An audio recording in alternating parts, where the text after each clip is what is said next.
David Andrew Weeb Interviews and Music Business Podcast, Episode 30. David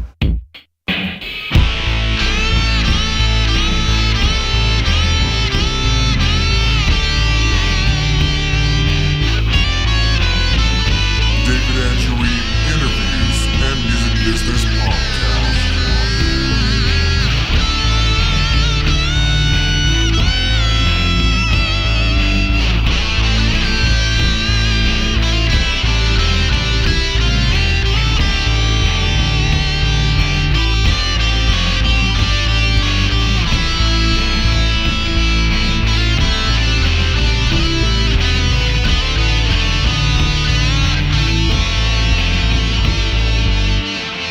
Welcome to the show. We are your hosts, David Andrew Weeb and Anna Mae Alexander. And believe it or not, we are up to episode 30 of the podcast. Dun, dun, dun. We're what, 3 decades old now? I guess so, yeah. You know what's kind of funny about that? Don't we both turn 30 this year? I think we do, yeah. I have way too much fun with this. Yep. Physical age has like nothing to do with emotional or mental age. I have way too much fun with the podcast is I think what I'm trying to say. Ah, yes. You know. But who better to have on the show for the 30th episode than Steve Taylor, of course. Yay! And I'll be honest, we are trying to roll these out as quickly as possible. And you might have noticed that I think episode, I want to say 28 and 29 came out like probably within a span of a week of each other. So you might have missed. We need to get these out. Yeah. They're awesome. In the process of going through the shows, you might have missed 28. So go back and listen to 28, especially if you're interested in music construction. Yeah. And of course, episode 29 was just us kind of doing a big welcome back episode, which I'm sure we could have talked for another hour, but... Which we seem to do. Yeah. Sorry. we seem to talk a lot even when we have interviews. Yeah. But I guess I'll tell briefly the story of how I got to interview Steve Taylor. He was in town for the GMAs, and they have a bunch of little workshops and different things, seminars and things that teach people basics of performance and that kind of stuff. So I believe that Steve Taylor is out on a yearly basis kind of updating people on what he's doing. And so people like Kevin Pauls as well, who we did interview, I think episode 26, 27. Kevin Pauls is amazing, and he keeps in touch. Yeah, totally. Fantastic guy. Yeah, excellent people. So, yeah, he was out in Calgary because of the GMAs. My friend had talked to him, asked him if I could interview him, and sure enough, he agreed to do it. And so we got to sit down. Okay, who is that friend? I gotta ask. Sharon. Very nice. Okay. Yeah. She is a good friend. Absolutely. She's good people. And we sat down in the lobby of a hotel, and we got to chat for a little while. So amazing. It's a shorter interview, but I think we still covered the bases there. And it's Steve Taylor. Yeah. How cool is that? It's so exciting. I need one of those little, the things that you blow on at a party horn, Yeah. I need one of those for the show. Not a kazoo, but that, yeah. You the guys party would blower. Kill me. I would have so much fun. Well, did you notice when you said the triumphant music last episode, I put that in there? It was cheesy, but I put it in. I love it. I need things that make me happy. Absolutely. As always, and I haven't really commented on this before, but you're hearing my track Ecstatic in the background while we're chatting, and this was basically composed using a program called PowerTab, and I've brought that up before, I think, and then I just brought it into Fruity Loops and found some plugins I liked and just put together a very, very basic beat. So it's unmixed, and I didn't do really a whole lot with it, but I obviously like it, or I wouldn't be playing it in the background so often. But I guess what I want to say is there's going to be some new stuff playing in the background in various segments now, because I've been composing more as of late. And some of it, not some of it, I like your composing, but yeah, there's some fantastic stuff I've heard coming down the pipes here.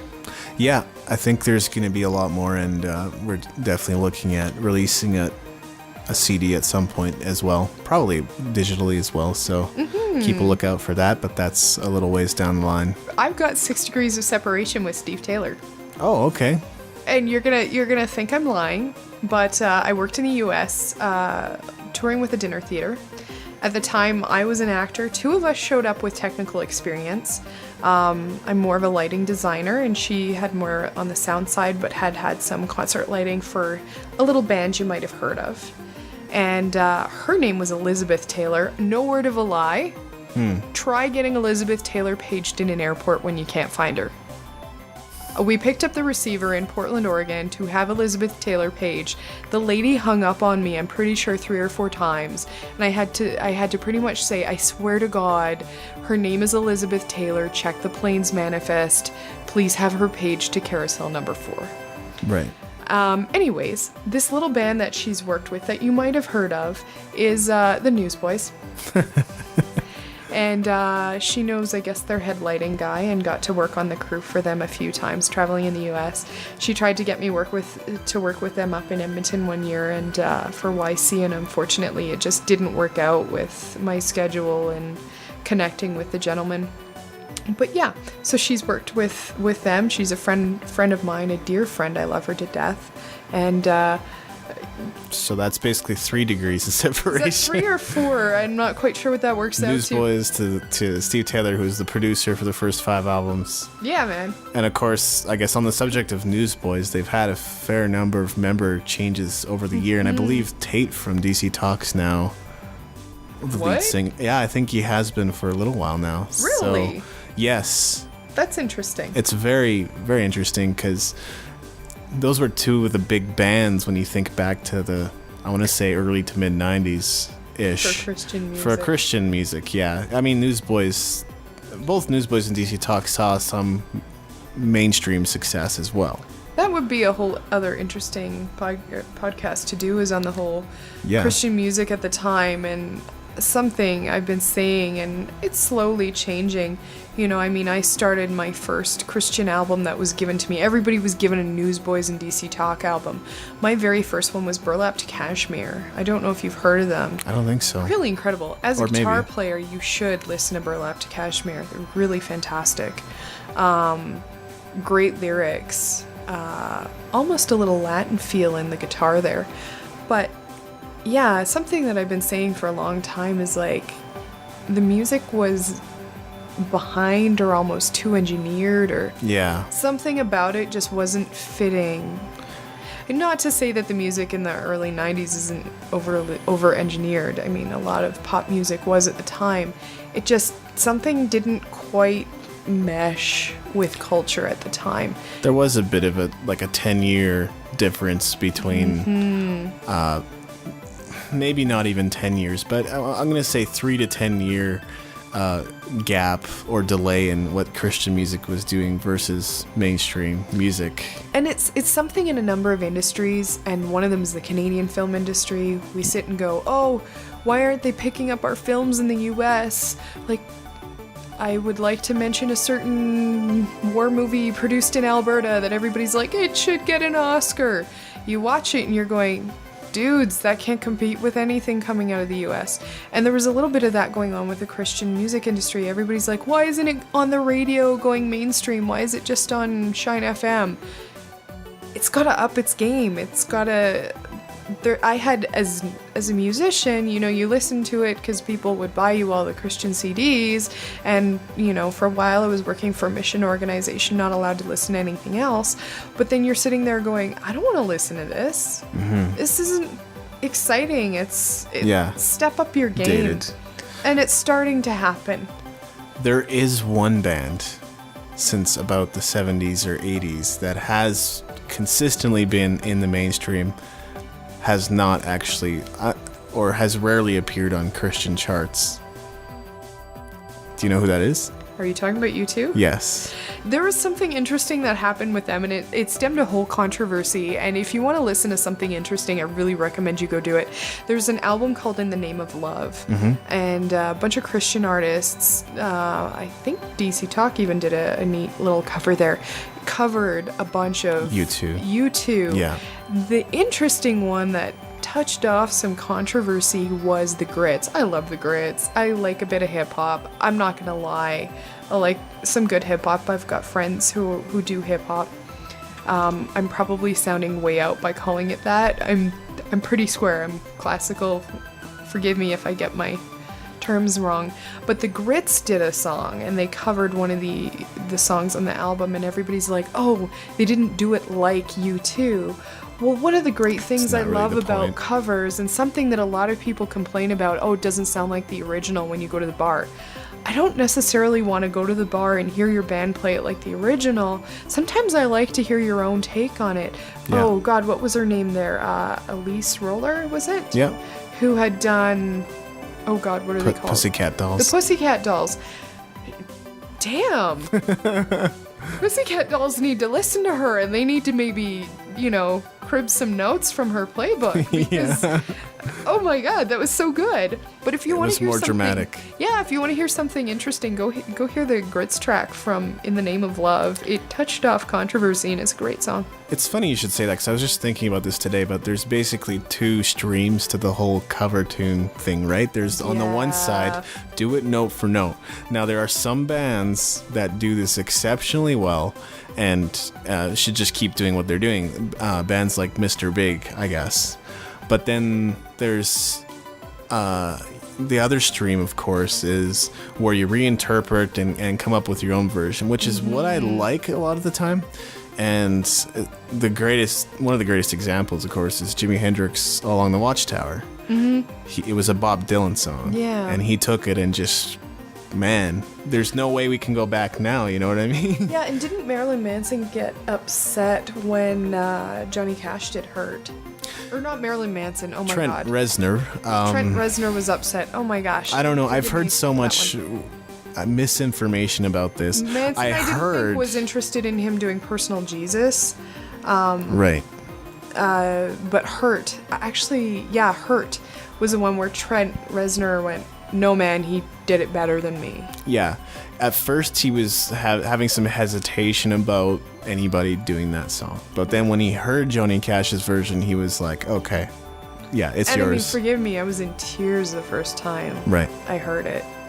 So beautiful. I got it as a gift, actually, touring with the theater, because the one show I did prior to working with Elizabeth Taylor when I was still lighting, before I went to do lighting again, our play was based on a guy who learned English from listening to Johnny Cash, so I ended up becoming a lover of Johnny Cash. Certain songs I could go without ever hearing again after hearing them 450 times, but... Well, and, let's face it, we're in Calgary, and a lot of people do... If you go to an open mic... Everybody's doing Ring of Fire. Almost always somebody who's And I'm sorry, I like covering... June Carter's version better than his. Yeah. Sorry, it just bothers me. Everybody does Ring of Fire. But yeah, I guess on kind of the Christian music note, U2 you might consider a little more on the subversive side. I know there's controversy with Bono. Some people are just like, he's crazy or he's got some weird agendas. I don't know. I'm not here to judge anybody or what they have in mind. But... Okay, and here's something I need, and I've said this a couple times. The whole political debate needs to get out of the church. I went to a church in the US that made national headlines for refusing to preach conservative, whatever it is in the US, Republican. Sorry, I was a bad American resident. I was, because it was in the middle of a George Bush's last election. You're walking into Walmart and people are like, "Are you signed up for the voter registry?" No, I'm Canadian. I ended up having to start carrying my passport because people were telling me off for lying about being Canadian. And I'm like, "No, man, I'm Canadian. I'm not a resident. I'm going into Walmart. I need some toothpaste." Whatever. It needs to come out of the church. And, I hate to say it. There are liberal values. I don't hate to say it. Conservatives take certain Christian values so far that they're ramming their religion down other people's throat. We're not doing Jesus any favors. He never took somebody by the scruff of the neck and made them follow him. He invited them. He gave them reason to follow him. And there are liberal values. I mean, it baffles me, and maybe I shouldn't be talking politics on the show, but it baffles me, absolutely baffles me, when I talk to my Christian friends who I love deeply, they're family to me in the US. I lived with them and worked with them, who are so diametrically opposed to public health care. Right. Shouldn't we be taking care of people? You know, we can't rely on the church to run free clinics out of the basement of a church and have it be good for anybody.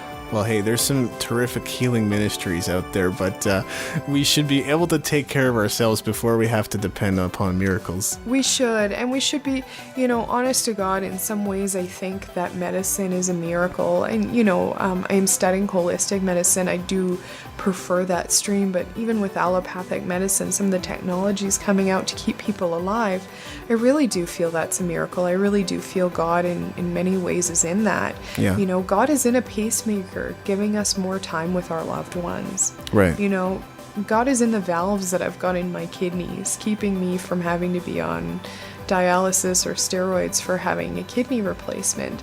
How is that not a miracle? Right. How is that not a miracle? God's got different ways that he heals, you know. He heals through miracles.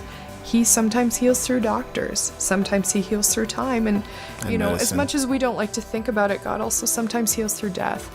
And it's beautiful, and we need to recognize the many different ways that God heals. And sometimes it's medicine, and I don't think we should be so quick to say that, oh, medicine should be private. It's my right to pay for better medicine or whatever. You know, I mean, every system has its problems. Canada could improve, but it just, I don't understand how some of the Christians I know could be so against poor people getting free healthcare. Right. You know, church and the politics is an issue that's sort of confused me, because I have seen some speakers that got up and then talked politics. And, you know, I'm there to hear about God. yeah.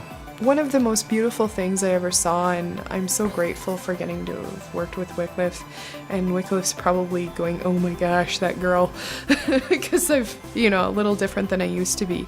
But I'm so grateful because I got to meet this beautiful man, Doming Lucasi, who's since passed away, who's really my brother in every way, preach. And he got up and started preaching and went on for like a half hour at the end of our show one day. And I was kneeling in the wings listening to him in tears. Everything he had to say about God was so beautiful. And I couldn't see the audience from where I was. And it was an audience because it was a play. He gets off stage and he had tears in his eyes and he's like, you guys don't want to talk about Jesus here, but you want to talk about everything else. Right.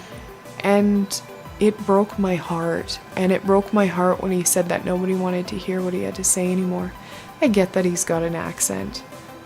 You can get around the accent and really hear a person's heart. I've listened to preachers. There was one from Vietnam who attended a church I used to go to, and he and his family had to escape and lost half his family when he left. And to hear him preach, there's so much passion that, you know, you don't understand every word, but you understand every word. Right. Well, and on that note too, like the speaker that I referenced, in that situation, God just spoke to my heart and said, just let me work through this. And there were hundreds of people that got saved that day. That's good. And which is okay. God still works through it, right? And he can still work through people who are well-meaning and are connected with him. And I, you know, that's why it's a conflicting issue for me. I can't really say one way or another. Do you talk about politics in church? Do you not talk about politics in church? Even recently, I've had a religious debate that did not end well. You know, I don't know. There's a lot of religion and politics being mixed right now. Yeah. In such a way that I think it's doing more damage than good. And there was wisdom from our elders that was the kind of wisdom where I think it was recognized that you're doing more harm by forcing people to follow your religion. And that's where I get concerned, is when we're legislating. You know, I mean, if we're legislating that, you know, every family has to have, you know, 10 wives or whatever, that's kind of really quite opposed to my religion, I might not go that way. Yeah. I might go against the law in something like that, or I mean, I can't even think of, or if they made it illegal for us to go to church, made it illegal for me to worship God, can't make it illegal what I do in my room at night, when nobody's looking, I'm going to worship God. If that's the way it's going to be, I'm going to worship anyways. But, otherwise I really think we should leave it out. Mm-hmm. It's, I don't know, very hard to draw that line. Yeah. I think we need to be wise as leaders and learn what we need to know for the sake of politics, and ultimately have dominion over it as believers. But just like you wouldn't necessarily bring your all of your business affairs to church, you wouldn't necessarily bring all your politics to church. Jesus turned over tables over that one. He went into a holy rage. Exactly. So, yeah, that's where it starts to get to be a conflicted issue. It's just not always appropriate. Yeah, exactly. Oh my gosh, we just discussed politics and religion in one show. I was going to say, what's the third one? All the taboos. What's the other one you don't we won't discuss that on the show. Now that I'm thinking about it, I mean, we talk about it in school all the time, but more scientifically. I'm sure we've hinted at it anyway.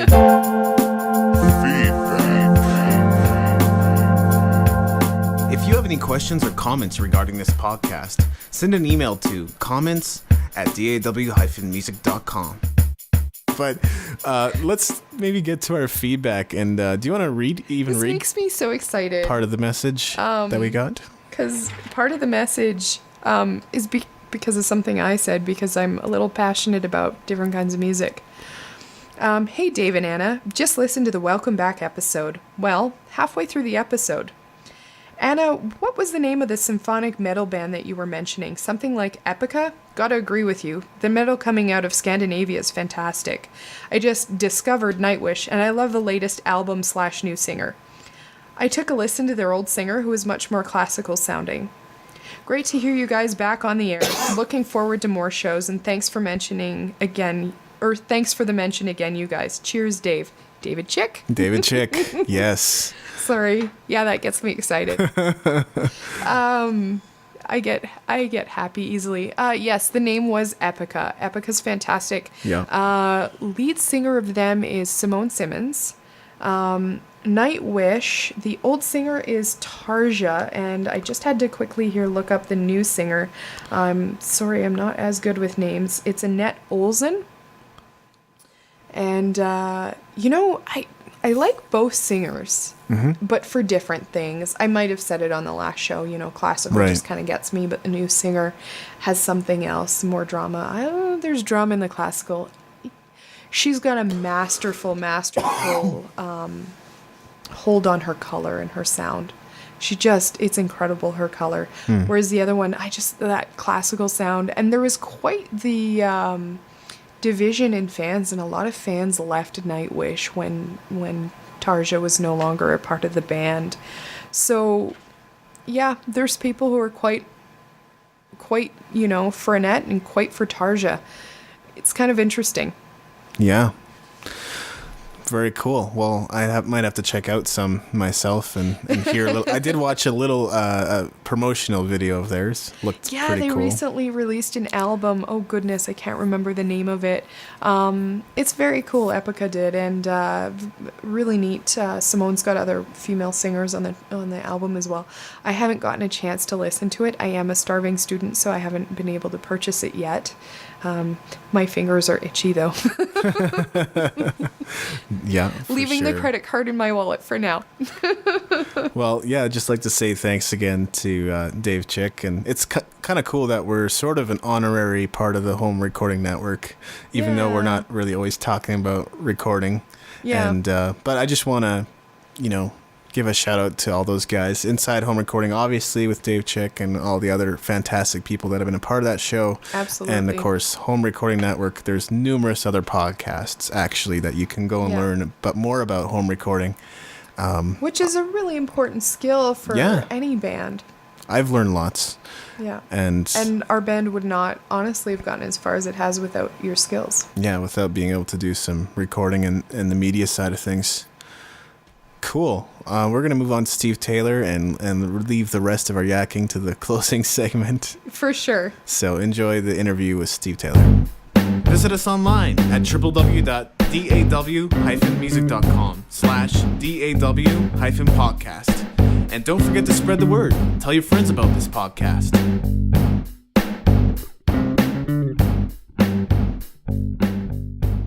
Well, this is David Andrew Weeb here, sitting down tonight on this fine evening with Steve Taylor. How are you doing tonight? I'm good. Yeah, it's been a good night. And you are here in town because of the GMAs, right? Right. Yeah, they invited me to come and screen the rough cut of the Blue Like Jazz movie, and I ended up doing a couple little talks, seminars too. That's awesome. What sort of seminars are you doing? Well, I don't really do seminars. I'm not really a speaker at all, but I pulled something together. The first one was a little more structured, and the second one was more kind of producing and a Q&A, and so it was enjoyable. Right. Very cool. Well, you're someone with a fairly extensive discography. It's hard to know where to start, but why don't we start with some of your solo work? What can you tell us about that? Oh man, the first thing I did was an EP in 1983 called "I Want to Be a Clone." It was kind of a punk new wave hybrid. Was not musically probably not a very common sound at the time, and certainly not on the gospel music side of things. And then I think I followed up the next year with a full-length album called Meltdown, and it was kind of the next step sound-wise, and I think I ended up doing 3 or 4 more solo albums, and somewhere in between there I worked with a band called Chagall Guevara that was signed to MCA Records, and was just kind of a modern rock band, and then eventually I got into producing. Right. And as a result, you did some touring around the world as well, right? Yes, when I was recording, I did a lot of touring. Actually, the international touring was my favorite part of the gig. So we did a fair bit in Europe and Australia and New Zealand. And of course, we'd get up to Canada a lot. And I loved international touring. And your solo albums had some criticisms and satires aimed at a lot of public figures, and so it was kind of controversial at the time, right? Yeah, well, it was a lot of it was satirical, and that wasn't a particularly common thing in Christian music circles. So, yeah, well, like there was a song that was called "We Don't Need No Color Code" that was aimed at the time Bob Jones University had these segregationist kind of policies, and so that was kind of a satirical swipe at that. And yeah, man, I mean, there was a lot of stuff that was, I guess, fairly controversial at the time. Right. When I think of satirical Christian music, I can't not think of another Taylor. Oh yeah, of course. Well, Terry, Taylor. yeah, he did great work. Yeah, That was great stuff. love the Daniel Amos. Yes, yeah, they were broke a lot of ground. They were really good. So your work as a producer, you actually produced numerous Newsboys albums, correct? I did, yes, right. I worked with them. I think the first record came out in like 92 or 93, and I worked with them for a string of albums, and then I started a record label, Squint, so I stopped working with them for a while that was going, but then came back and did another couple albums with them after the record label was kind of imploded. So I think I also did they did a worship album called Adoration, and then they did an album called Thrive, and and I've tended to write a lot of lyrics for them as well. Very cool. Was it a very rewarding experience working with these boys? It was. I really liked working with them. I don't know if it was the Australian connection, and they didn't have as many preconceived ideas of what things are supposed to sound like, and we're very open to trying out new stuff, and I think they're one of the few bands in Christian music that really had a defined sound that they didn't really sound like anybody else, and so I think a lot of those records still hold up pretty well. Absolutely. So these days you're doing more filmmaking, is that correct? Yes, I made the shift pretty close after the end of Squint, the record label that I had, and I'd studied filmmaking in college as kind of like a minor, and wanted to get into doing that eventually, but the music opportunities came first, and so all during my music career I kept one foot in filmmaking, doing music videos for myself, and then I started getting hired to do them for other artists, and then I started doing longer form pieces. There was a Newsboys piece, an hour-long comedy called Down Under the Big Top that was quite fun to do, and sort of a mini movie in many ways, and that kind of prepped me for making the shift to filmmaking. Right. And one of your most recent projects is Blue Like Jazz, right? Yes, that's right. I just got finished with that. Well, we're still finishing it up, but we've shot it in October, November, and January of this year, and it's I'm happy with it. It turned out well. Well, I can't wait to see it. I do love the book as well. Oh, good. Yeah, All right. It's a really, really great book. Yeah. I've read several of Donald Miller's books. All right. Most of our listeners are probably musicians, artists, or creative professionals. So, Yeah. What sort of advice would you have for those people that? Well, we all have our influences, but the goal is to try and take those influences and create something new. And I think, that sense of working to try to create something that hasn't been done before is really important. And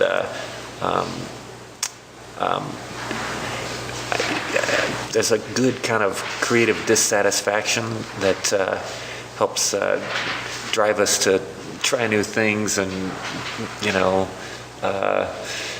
kind of stretch boundaries, and all those things are a good thing. Too often they're not as valued as they need to be within kind of the Christian community. But I think that's probably my main advice, is just keep pushing and try to come up with something that we haven't heard before. What are your thoughts on the Christian artistic community?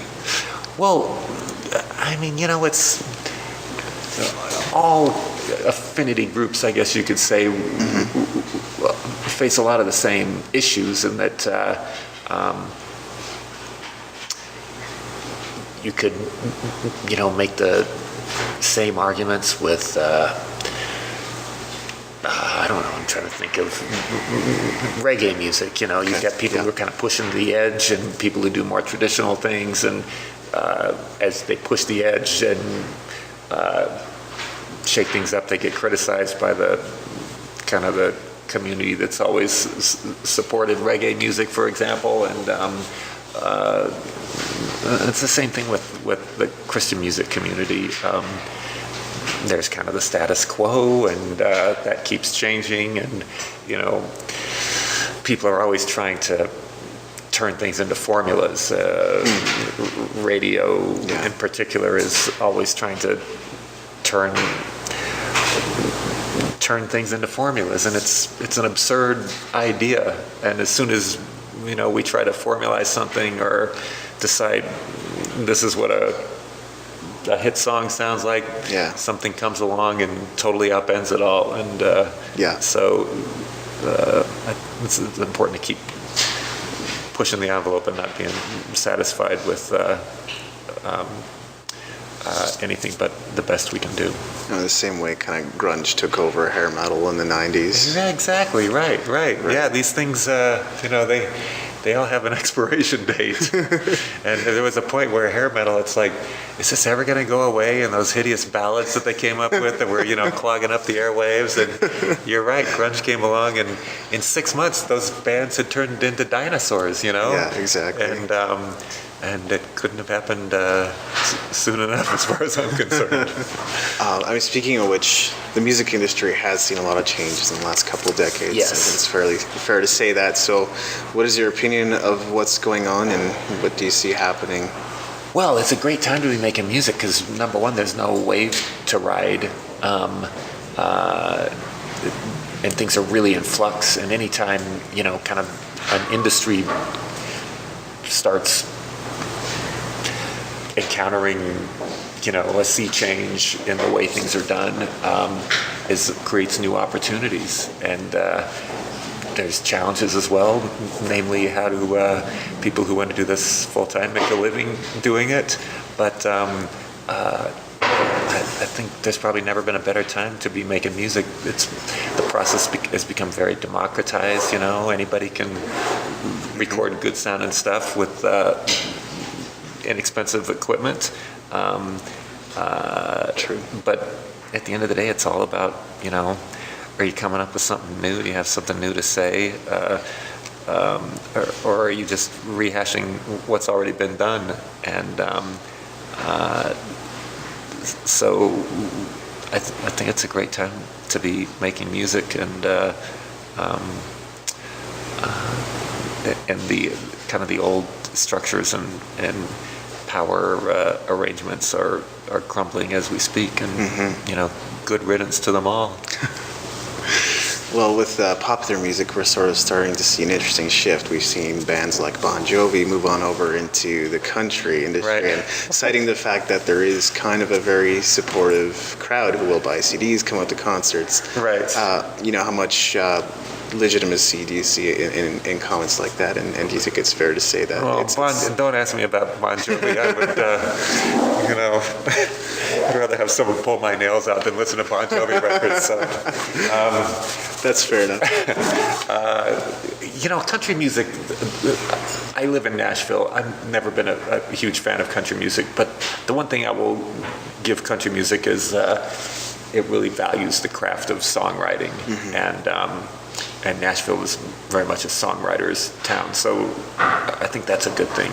And, there's something to be said for country music fans, I suppose, are either very loyal or maybe they just haven't figured out how to illegally download things yet. But there's, good stuff happening in country music, but on the other hand, and again, I'm not an expert, country music radio is like as pretty much as bland and formulaic as anything you could possibly get. Right. It's due for a sea change and a revamp as well. Absolutely. What are your thoughts on social media and social networking like Twitter and Facebook? Well, I'm not particularly good at it, but I do it a bit just because, I kind of feel like I have to, and my friends are always pushing me into doing stuff like that. But, all those tools are great. They allow artists to do things and kind of get the word out in ways that were never possible before. So, that's part of what makes this a great time to be an artist and making stuff. And do you have any thoughts on new media like podcasting? I'm in favor of it. There's a handful of things that I listen to all the time in the gym, and again, the fact that it's democratized, that you don't have to have a studio to do stuff like that, and you don't have to have gone to college to do it. It's available for people who are willing to work hard and be creative and come up with something fresh. Right. So it's kind of a level playing ground, as it is, were. yeah, right. It's good. So what advice would you have to any band that is up and coming, decides that they want to make a career out of it? Right. Well, I think bands are fascinating entities because it's all about the chemistry between players, and at the end of the day, it really isn't. I mean, it helps to have good musicians, but it's not essential. You know, my favorite band of all time is The Clash, and there wasn't anybody in that band who was a fantastic instrumentalist, but what they did as a unit, you know, has stood the test of time and still inspires me. So I think for bands, a lot of it has as much to do with kind of their commitment to each other and their desire to make sure that they're not happy until they've come up with something that feels new and fresh. And it's hard work, you know, having been in a band that was more of a democracy than I was used to. It's certainly got its challenges, but the rewards, I think, are, at least for me, were greater than doing something on my own where I was the boss. I felt like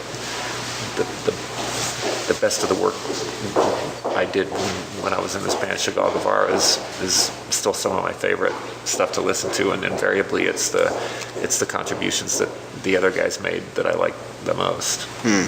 Very cool. So seeing a band as a cohesive whole is the thing that... It's really important, and you know, when that chemistry changes by something as simple as, you know, changing drummers, it can mess everything up. Yeah. You know? It's, I'm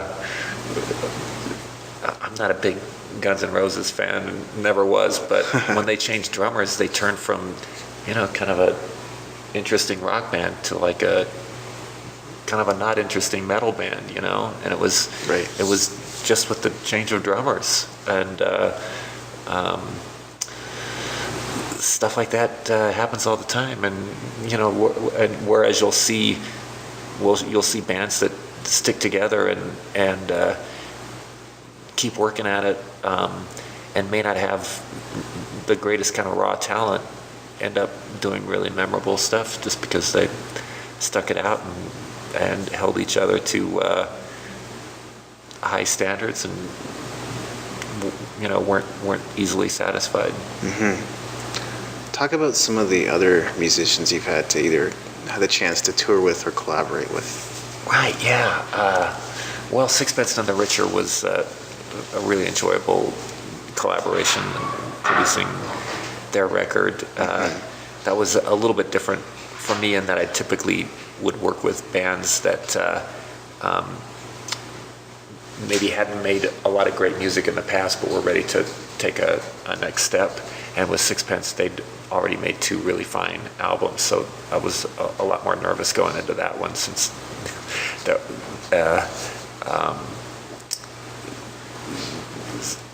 I just didn't want to, you know, mess anything up. They already had a good thing going. Right.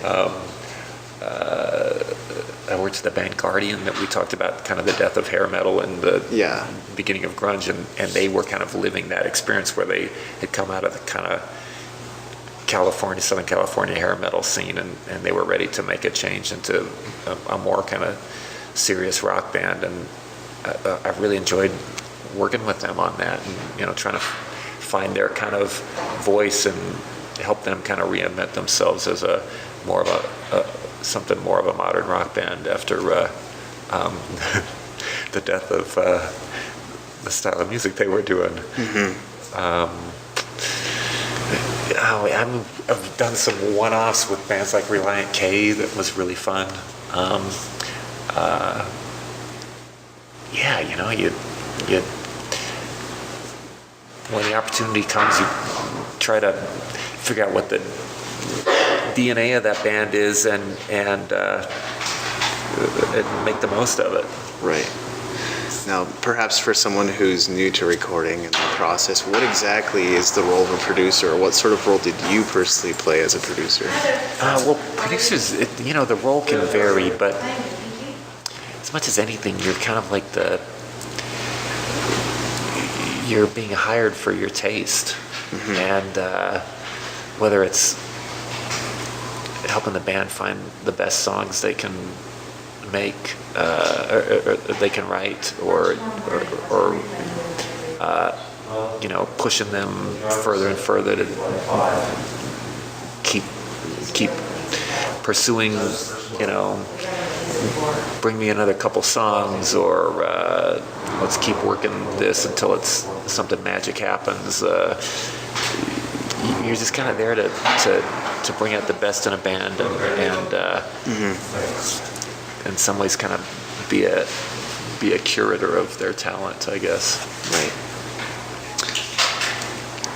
Now, I have my questions out of order a little bit, but who would you say are some artists and bands that have personally influenced you? Oh man, there's so many, and it goes over a long stretch of time. I was really influenced by The Clash and by David Bowie, and songwriters like Elvis Costello and Randy Newman. But I'm still influenced and inspired by, I'm trying to think of stuff I'm listening to now. Like, I really like that Broken Bells record, and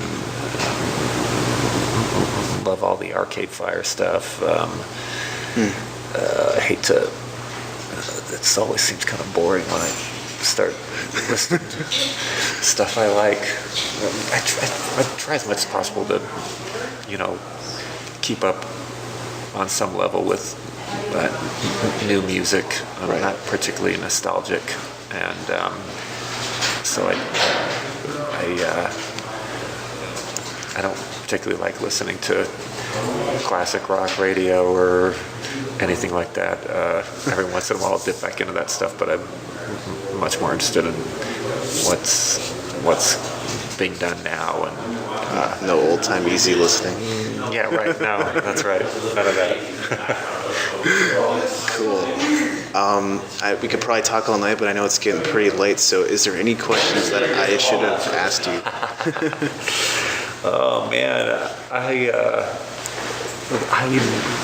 think you did a pretty good job covering it all. Yeah. Perfect. Yeah, Thanks. this was fun. Awesome. Is there any websites that you like to plug or any upcoming events? Oh, not really. I mean, if people are interested in following what's happening with the movie, they can go to the movie's website, which is bluelikejazzthemovie.com. And Chris, I just got a Twitter account, and I'm still trying to figure out how to use it, but I'm at the Perfect Foil. What do you call it? Twitter, my Twitter handle, whatever. Yeah, like it ends up being twitter.com/whatever your username is. There you go. So. Yeah. Yeah. There you go. Perfect. Well, thanks so much for being a part of the show, Steve. Yeah, man, it's my pleasure. Awesome. This podcast is a part of the Blueberry Network. You can find this and other great podcasts at blueberry.com. That's blueberry with no e's.com. And we are back for our closing segment. Let's talk a little bit about filmmaking. Obviously, you and I are not experts in this field, and I don't really know the first thing about it, but... And I'm now an associate producer for production, which I don't know if you can sense the slight fear in my voice. After some of the meetings I've recently had, working with Sean Pulsifer of Odyssey 2453.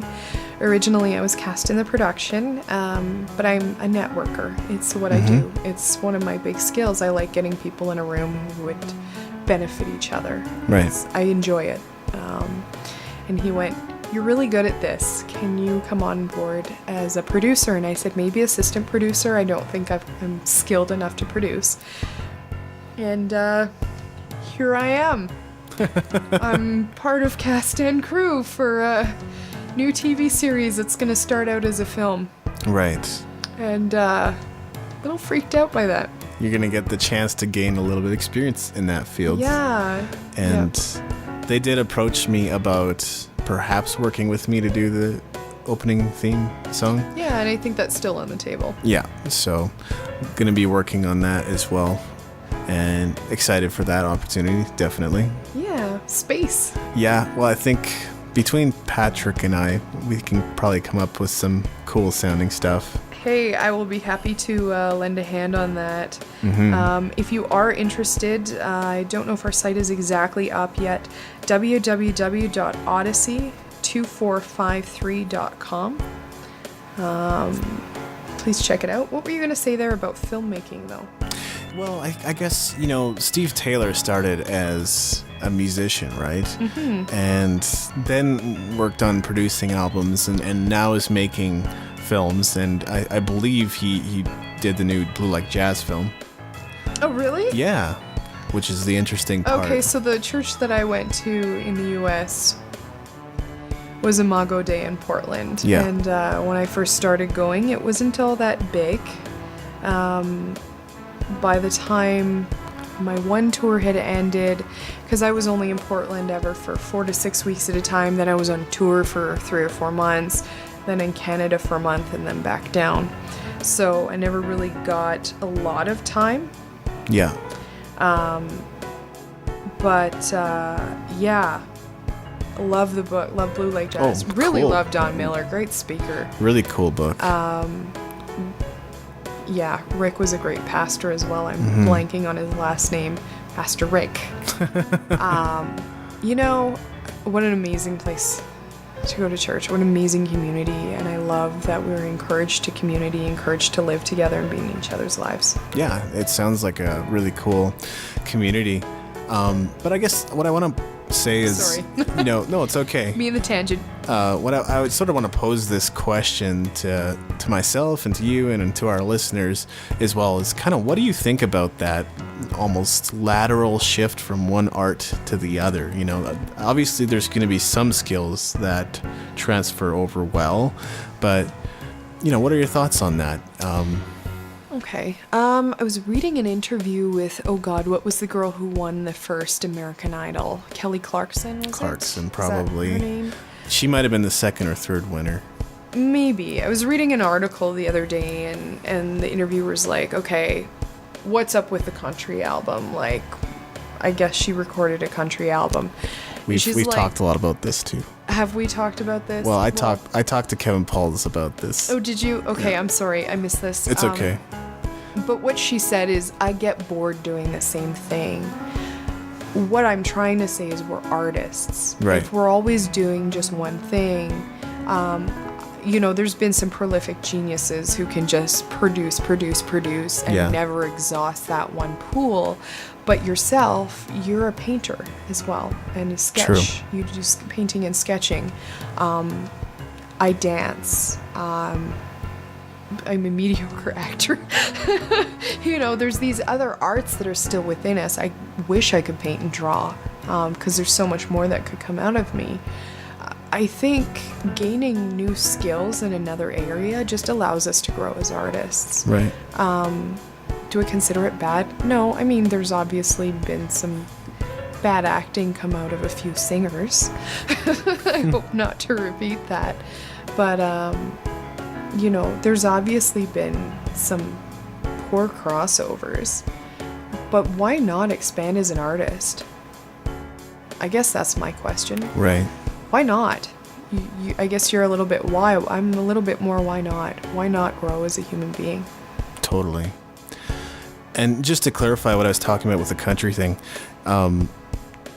basically, I talked to Kevin Pauls about this, and of course, Bon Jovi was doing a Yes. country album Oh, around okay, the now I time, remember. and Yeah. then Kevin Pauls was also doing a country album. And now you're talking about Kelly Clarkson doing a country album, and there does seem to be a very unified community around it, very very supportive community around the country scene, and that might be part of the reasons, even though she may not have touched on that directly. Yeah. But it's something what she said in the article I read, and what I'm really going towards is she said, if I do the same pop thing every single day, Yeah. I'm gonna get bored. Well, and she's absolutely right, and it's cool to see growth. I'm not pointing any fingers per se, but think of like Britney Spears. Has her music really changed that much over the years? It's gotten more Personally, I don't it's think gotten so. more dancey, but that's pretty trendy right now. So Yeah, it's a good way to make money. You're getting replayed in the clubs all the time. that seems to be what most pop music is appealing to. Yeah. That's a trend that I've kind of noticed. Yeah. And I think you're right. The learning new skills, like, I guess I see kind of myself as a creative entrepreneur. So, I'm not limited to music, but it is, you also sort of need a focus. I don't know if and a focus is good, but I don't know if you recall a conversation you and I had early on when I first joined the band of expanding and making me learn more about the business and, right. Maybe doing a bit of the podcasting and maybe learning how to manage a webpage, which we haven't gotten to yet. Things have been a little crazy for both of us. But yeah, I think it's good to expand. I think if you're just sitting in one area with one skill set, the world's going to pass you by. The world has changed a lot from what it used to. We used to be able to be specialists, and now, in a way, we almost have to be general practitioners. That part's a little bad, but I do like the growth. I do like I don't know, I like getting my hands in other mediums. Maybe I'll try sculpting clay or something at some point. I'd probably really enjoy that. I like getting muddy and mucky. Right. But, I think we just need to... We have this need to create as artists. Right. And I don't, it just needs to, we need that expression. And this is something I'm not going to present as being absolute truth, but maybe you'll challenge your thinking a little bit. And I've heard this before, is you could be the most amazing, talented, skillful, virtuoso bass player on the planet. But you're going to get passed up for a mediocre bass player who has 5 profitable skills in the industry. Yeah. If that bass player has a camera and can therefore post YouTube videos and do video editing, if he can do graphics, if he can blog and make a website, those kinds of things are going to propel and move you forward in your industry, in your music forward. And I'm not saying that you could be an extraordinary musician and have those skills as well, or find someone who has those skills. Yeah, and that's another thing, I think, when you're talking about that, film is another area that really needs music. Right, totally. And, why not head over to film? You're going to get skills. I love a lot of the soundtracks coming out of a lot of films right now. Why not get the skills scoring a film? I know one of my dad's bandmates got to do that back in the 80s. When I was a kid, I remember it was quite the task for him, and he quite enjoyed it. Why not? Why not go and do the next amazing soundtrack for, some film? Right. James Horner obviously got very well known for Titanic. Not my favorite film composer. But you never know. You might end up with that being the next blockbuster. Yeah. And everybody's listening to your music and can't get it out of their head. Certainly there are some amazing... You've got Danny Elfman. Everybody loves Danny Elfman, and a lot of people listen to his music without listening... without ever, having seen the film. I don't see why crossing over to film is a bad thing. If anything, I think it creates more opportunities. Yeah, that's for sure. I think in Steve's case, he's not necessarily doing music as a primary focus anymore. And I don't know that he contributed music to the film. But no, and that's not bad either. It's a new skill set. It's really what you're saying about versatility. Totally. And I think what I was trying to say about the world passing you by, you gotta have so many skills now to get by in this world. Right. It's just things are moving so fast. People are just getting so good at so many different things. Well, and frankly, I never claimed to be the world's best webmaster because I don't keep up with all the latest technology. It took me a while even to get a blog set up, and that's something I'd always wanted to do. And beyond that, I'm happy with having that and having a decently designed site that looks modern and not like it's stuck in the late 90s, but or even the early 90s. I remember well, web designing in the early 90s. I don't think there was web design. I think there was only text in the early 90s. Well, I remember figuring out how to get a logo on a website, and it was a really flippin' big New at the time. It was like, damn, we got the school logo on the school webpage. No way. And a little bit of animation. And we're talking like, oh man. Very primitive. If people saw the animation now, they'd be like, really? You guys were... But it was like, we managed to do it with HTML. And it was like, I hated going through that textbook. Yeah. And I'll admit, there's a skill I don't have anymore. I don't have anything even remotely modern on that, and I'm not gonna sit and fool anybody on it. We found a web guy for Odyssey because, you know. Well, and the primitive form of the internet was just exchanging documents of information, right? Web 1.0, if you will. Yeah. And 2.0, it now allows for that interaction. We have videos, we have audio, we have podcasts. We're beyond 2.0. Well, and that's what I was about to say is I think we're headed straight for 3.0, like very soon, if we haven't arrived already. And I couldn't define what it is for the life of me, but I know we're headed Things there. are changing too fast for that. Yeah. Web technology moves really fast Incredible. for anybody to keep up with that. So I just do what I do. Yeah. No, it's amazing, and you've got to be really versatile. Yeah. And teams for things. You know, media companies are becoming very diverse. Yeah. And they're hiring some very interesting people that you'd never expect on a media team.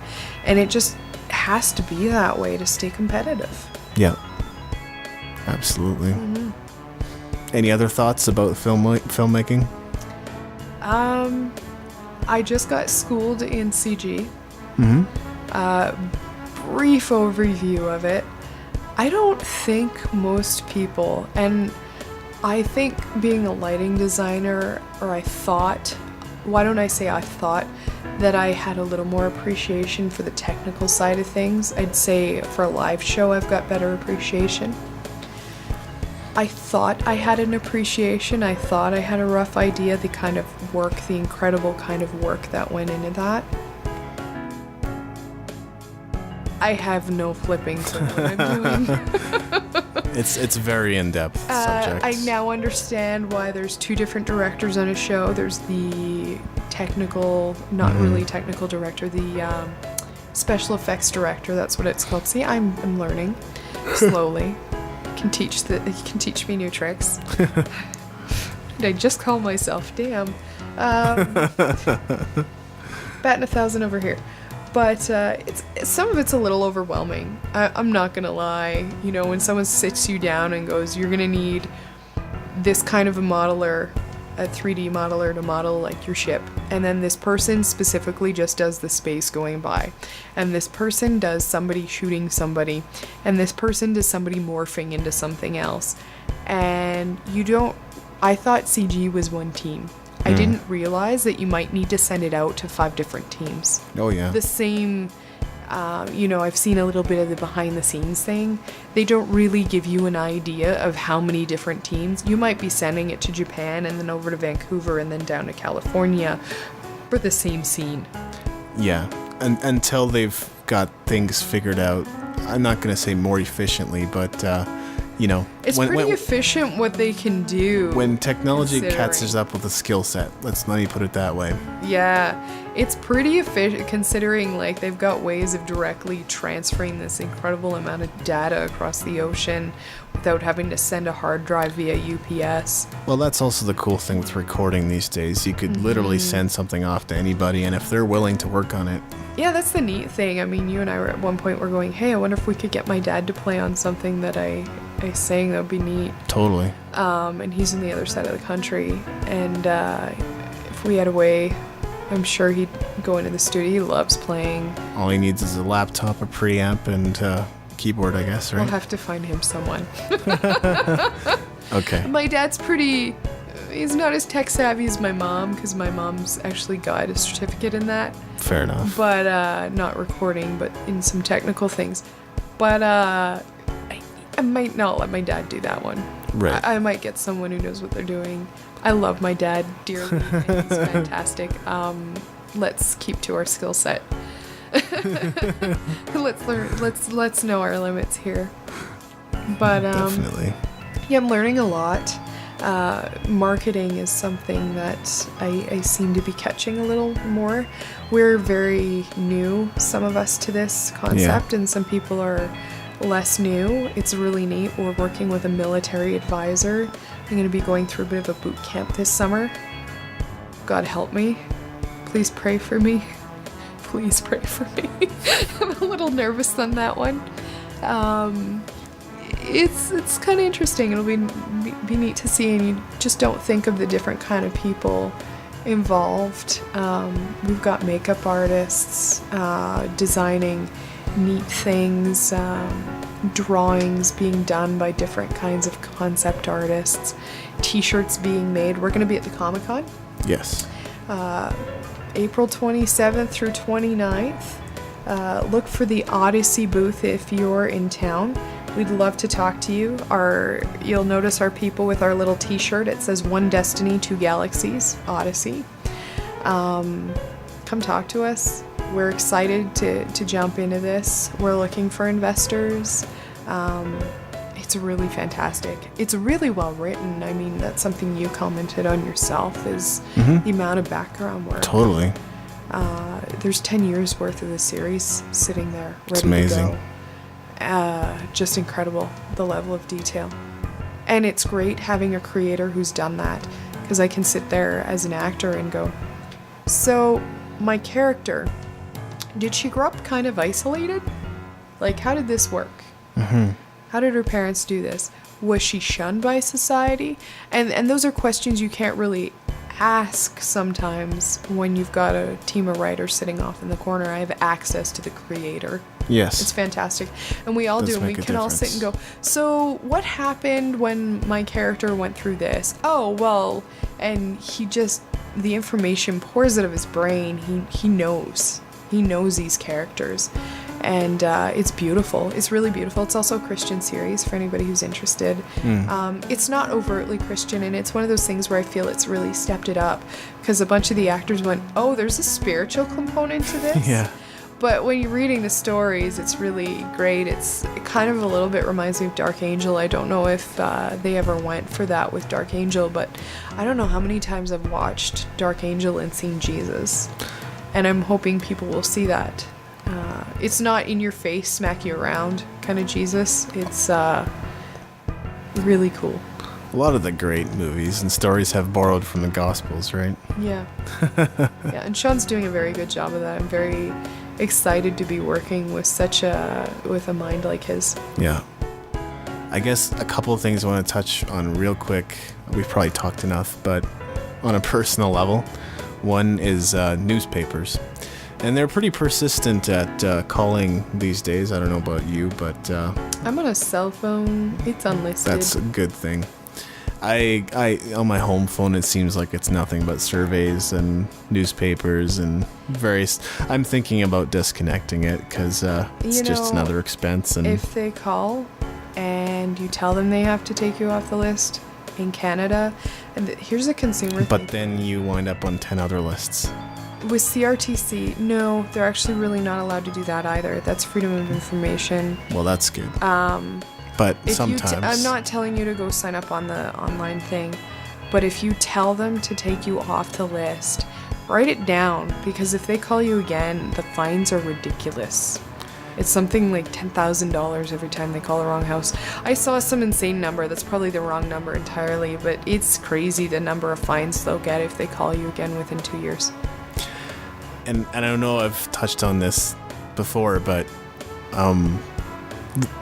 this situation's kind of hilarious in that they called me up, and usually they'll ask you, okay, we're going to send you out for 37 cents a week or a month or whatever. You're going to get a full subscription to our paper, and it's going to get delivered to your door, yada, yada, yada. I'm always like, no, I'm not interested in news for the most part. I'm not going to say I shut out media completely, but I really don't bother to tune into it for the most part. Everything's a need-to-know basis, and it's nothing that I can't catch on the internet for 5 minutes and be up to date. So, but the most recent one was they're like, you have a free subscription and we're gonna deliver it to your door, just confirm your address. And I was like, fine. There's so many scams related to that. Be careful. Well, and I didn't give them any information, and that's usually how I know the scam thing is coming, right?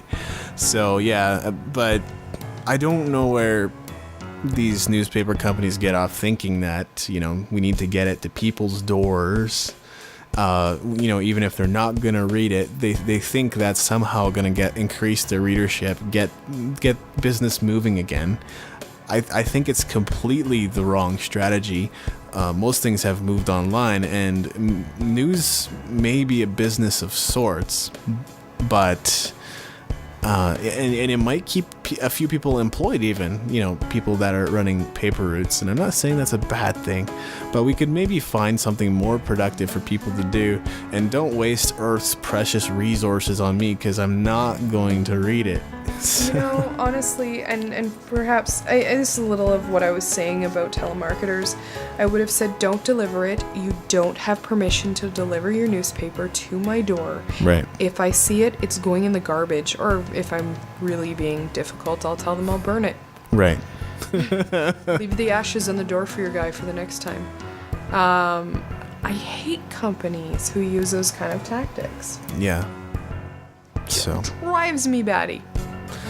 it's sad. I think there was one other personal update, but I can't think of it right now. So I have an update. okay, go ahead. You're gonna think I'm crazy, but this is me. So how come I get the comfy seat in the studio? Well, I do need to be seated by the computer. Good point. I get the couch. This thing's not terrible. I'm liking this. You know how to treat ladies. Yeah, that's what it is. That's what it is. The ladies in the studio get the nice comfy couch. Exactly. Anytime we've actually rehearsed in this room, I tend to get the comfy spots. Cool. I'm not complaining. I like this arrangement. Our guests get the comfy spots. Yes, actually, I do move off the couch when we have people in studio. If you're ever going to become a guest, be assured we tend to treat you quite well. Often there's pizza, Yeah. Gift cards. comfy couch. We like guests. Good times. Come interview with us. I'm sure there will be plenty more to come. I can't wait. I'm so excited for some of the people we've got lined up. Yes. So I will announce the episode that we are about to roll out. I believe.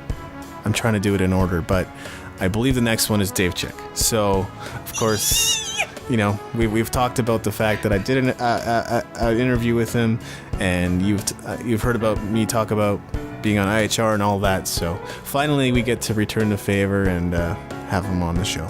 Dave Chick, I'm so excited. Yeah, this is gonna be awesome. And on the closing note, we talked a bit about country music, but you might have noticed in the interview that Steve says he doesn't even care for it. So I'm probably in the same boat. Yeah. I'm sorry. I grew up in Calgary. I find it gets rammed down my throat for a month it can, yeah. every year when Stampede comes, and forgive me, even worse when the Prince and the Duchess came. Nothing against the Prince and the Duchess. Absolutely fantastic, classy people. However, holy crap was the country music rolled out extra. That's all I have to say. Maybe on occasion, a little bit of Keith Urban or just some well-placed Dwight Yoakam would serve me okay. Bluegrass. I really don't mind the odd bit of bluegrass. Yeah. Or modern country, sort of 70s rock with a tiny bit of steel guitar. Bluegrass that I like, Oh Brother, Where Art Thou stuff every so often. Right. There's I think Western bluegrass sort of stuff, yeah. Yeah, I can't remember what they're called. There's a great young group out a while back with some violin. I like some good fiddle. More of the Celtic side I like, but I don't mind if a band's got a bit of good fiddle and banjo or whatever. Not my biggest thing that I'll listen, but in general, country just depresses me. Yeah. Sorry. I gotta say, it's not, when I really think about it... we shouldn't be trashing any kind of music on the show. It just... Maybe, well, we have personal taste, right? Yeah, it's not my taste.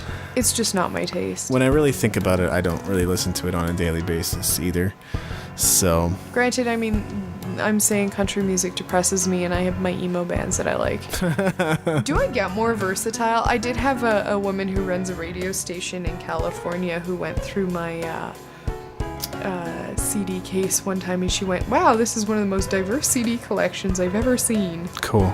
Oh my gosh. I don't stick on one thing. Sometimes I'll try different things. You know, I'll be right into Vanessa Mae. If you like, I don't know how to explain, she's a little techno, a little classical. It's fantastic. I love listening to her. But these days, that's sort of common. You know, everybody's got Rock, classical, a bunch of different stuff on their playlist these days. So yeah, it's more common. I've always been that way. This was long before iPod, or for me, iTunes generation. I didn't have an MP3 player yet. I toured the whole time I toured. We're talking 5-6 years ago. It was 2006, I think, when I stopped touring. I was still traveling around with CD case, CD player. Most of us were. We each had our big CD binders stuffed under our seats in the van. You know, I pulled out my friend Brandon's, got my crack, which was opera. Can I borrow your Carmen? Can I borrow Fanchula del West? yeah. You know, I do come from that generation. I do know what a mixtape is. Yeah. I grew up with cassettes. Sorry, didn't grow up with vinyl. I mean, my dad had quite the vinyl collection and Likewise. records, but I did not grow up buying vinyl. I have no idea what an 8-track is. I wouldn't even know how they work. I do know how to fix a Nintendo game. You blow on it. Yeah. For all those kids out there who were born, you know, in the 90s, I get a little weirded out when I see people's birth dates sometimes. Oh my gosh, that was after the 88 Olympics, and I remember the 88 Olympics. Right. I've held the torch from the 88 Olympics, and you're going, you were born in 92? Oh my word. It just weirds me out a little. For those of you born in 92, if ever you're playing a retro Nintendo system, in order to get it work if it stops, you pull the thing out, let everything cool down for a sec, give it a quick blow, pop her back in, you're good to go. You're back up and running playing Mario World. Generally, yes. That's how it works. Or even SNES was the same way. Super Yeah. Scope 6, by the way, is kind of awesome. It is kind of cool. But I have to admit, these days, I'm not listening to music that much. But I do get the occasional YouTube video in, so I'm watching a little bit of Mr. Big and a little bit of Marianas Trench still. Listening Not to minding the Marianas Trench introduction. It's quite Again, I wish I had more than a student budget. Quite enjoying living within my means right now. There's another album. You know, God help me. If I had infinite money, and I've always said this, you know, as long as I've been listening to music, if I had infinite money, I'd probably still wind up poor from buying music. I just love hearing what people are doing. And it's sort of funny too that Marianas Trench is considered pop, and it's really good music. The two can coexist. You know what? There's been periods when they did coexist. Oh, absolutely. I give you Lighthouse. I'm not talking Lifehouse. I'm talking Lighthouse. Right. Go look it up, The kids. funk band, right? No. Rock band. You make me sad. Yes. Go look up some ELO. Go look up some Van Halen. There's been Queen. My God, listen to Queen. Amazing vocals. Yeah. You know, and that was something that was so standard there, 70s, 80s. You know, started to peter out, I guess, in the 80s. But you'd get full brass in a rock band with like full harmony in the sound, and it was just music to my ears. Oh my gosh, that was cheesy. But you know what I'm saying? Just what a great sound. There's been a lot of great stuff. So Marianas in pop Trench, you know, in a way they're redoing the old school amazing, incredible harmony vocals. Yeah. And it did remind me of some of the older bands. But why haven't we been doing this? Why are we down to 3-piece bands? No offense, our band is 3-piece right now, but why are we down to 3-piece bands or 2-piece bands? Sorry, White Stripes. Why are we down to this? Like, Yeah. What happened? I guess, bands are downsizing to keep the profit, but that's one of the things that's happening. Give me the sound. I'll pay more money for the ticket. Yeah. I will. And it's cool to see concept albums, right? That's what Mariana's Trench is doing, and it's like there's so few of those, and they don't always explode. They don't always work that well. Oh yeah. But it's still cool to see a band's attempt it. It's an ambitious undertaking, and when it does go well, it's really cool. So when are we doing a concept album? Well, every one that I do is almost a concept album. Actually, that's true. But it's based on reality, so I don't know technically you can call it a concept album or not. Back on Solid Ground is going to be great. It'll be very thematic, let's put it that way. It's amazing. a thematic album. You're thematic. There you go. Yes. I like it. So when are we going concept? Who knows? Maybe next CD. Anyway, we've probably chatted enough, so I think let's so. just leave our listeners with that. So next time, join us for Dave Chick. I'm excited. You've been listening to the David Andrew Weeb Interviews and Music Business Podcast, broadcasting from Calgary, Alberta, Canada. This has been a Red Flame production. To learn more about Red Flame, go to redflamerecords.com.